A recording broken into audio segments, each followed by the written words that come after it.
قبرستان میں قدم رکھتے ہی ایک مہک نے استقبال کیا۔ یہ خوشبو سے پہلے کبھی نہیں سونگھی تھی اور نہ کبھی محسوس کی تھی۔ میں ہر جمعے کو صبح فجر کی نماز کے بعد اپنے والد صاحب کی قبر پر جاتا، فاتحہ خوانی کرتا اور وہاں سے ہی اپنی دکان پر چلا جاتا۔ ایک عرصہ ہو گیا تھا مگر آج میں نے قبرستان میں ایک نئی خوشبو محسوس کی جو مجھے بے چین کر رہی تھی۔ یہ خوشبو کسی طرح سے بھی دنیاوی خوشبو نہیں لگ رہی تھی۔ بہرحال میں والد صاحب کی قبر پر پہنچا تو ان سے چند فاصلے پر ہی ایک نئی قبر بنی تھی۔ تازہ پھول اور چادر سے اندازہ لگانا مشکل نہیں تھا کہ 2 یا 3 دن پہلے قبر بنی ہے۔ والد صاحب کی قبر سے فارغ ہو کر جاتے ہوئے اس قبر پر فاتحہ خوانی کے لیے رک گیا۔ فاتحہ خوانی کے دوران محسوس کیا کہ خوشبو اسی قبر سے آ رہی ہے۔ کنفرم کرنے کے لیے قبر کی مٹی مٹھی میں بھری تو ایک دم ٹھٹک گیا کہ قبر کی مٹی ٹھنڈی تھی، جیسے نم ہو، جبکہ مٹی بالکل خشک تھی اور کمال حد تک ٹھنڈی تھی۔ بہرحال مٹی کو وہیں قبر پر پھینک دیا اور ہاتھ جھاڑنے کے بعد چل پڑا۔ جب دکان کھولی تو پہلا گاہک آیا، اس کو سامان دیا تو اس نے کہا، اشرف بھائی آج تو خوشبو بہت کمال کی لگائی ہے۔ خوشبو کون سی؟ اس نے کہا، اشرف بھائی خوشبو آپ لگاتے ہو اور پوچھتے ہم سے ہو کہ کون سی خوشبو؟ یہ کہتے ہوئے وہ چل پڑا۔ میں نے جب اپنے ہاتھ کو سونگھا تو وہی خوشبو میرے ہاتھ سے آ رہی تھی۔ تمام دن میں اس خوشبو کو محسوس کرتا رہا۔ ہاتھ دھونے کے باوجود میرا ہاتھ معطر رہا۔ اگلے دن ہفتے کے دن بھی نہ چاہتے ہوئے قبرستان کی طرف چلا گیا۔ والد صاحب کی قبر پر فاتحہ خوانی۔ کس کی قبر ہے؟ یہ کون ہے جو اس قدر نیک ہے، جس کی قبر ٹھنڈی اور خوشبودار ہے؟ ایسا کون سا عمل کر دیا، کتنا بڑا انعام پا لیا؟ اس بات نے مجھے بے چین سا کر دیا۔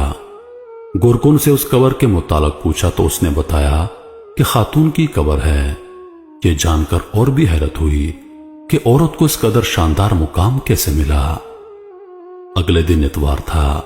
دیر تک سونے کی عادت ہونے کے باوجود صبح فجر کی نماز کے وقت اٹھ کھڑا ہوا اور قبرستان روانہ ہو گیا۔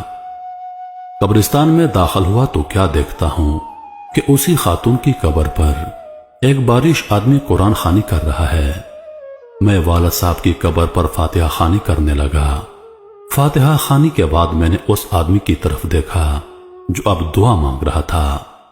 جیسے ہی وہ دعا سے فارغ ہوا تو باہر کی جانب چل پڑا۔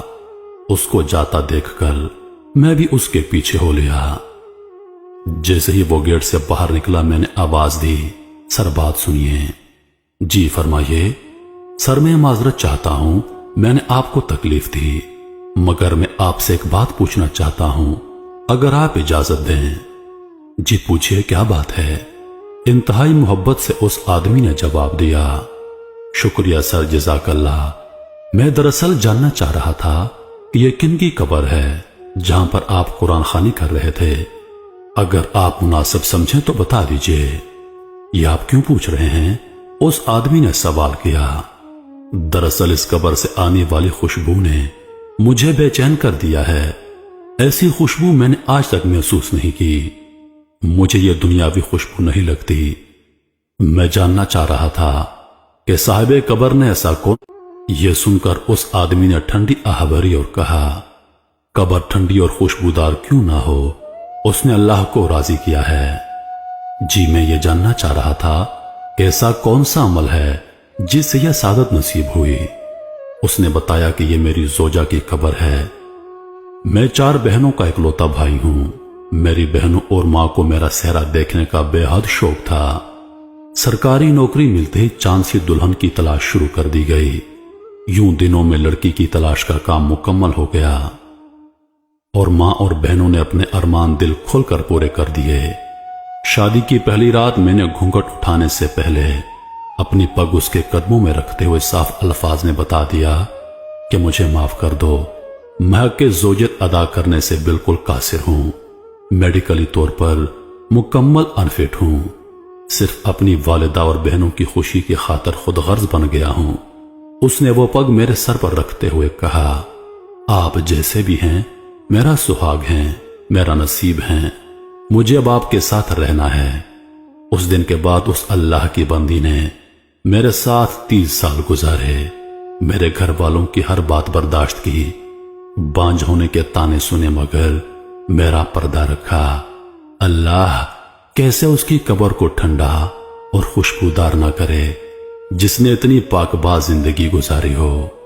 اس آدمی کی تمام بات سن کر اس خاتون پر رشک آنے لگا جس نے دنیا میں صبر کیا اور اعلیٰ مقام حاصل کیا۔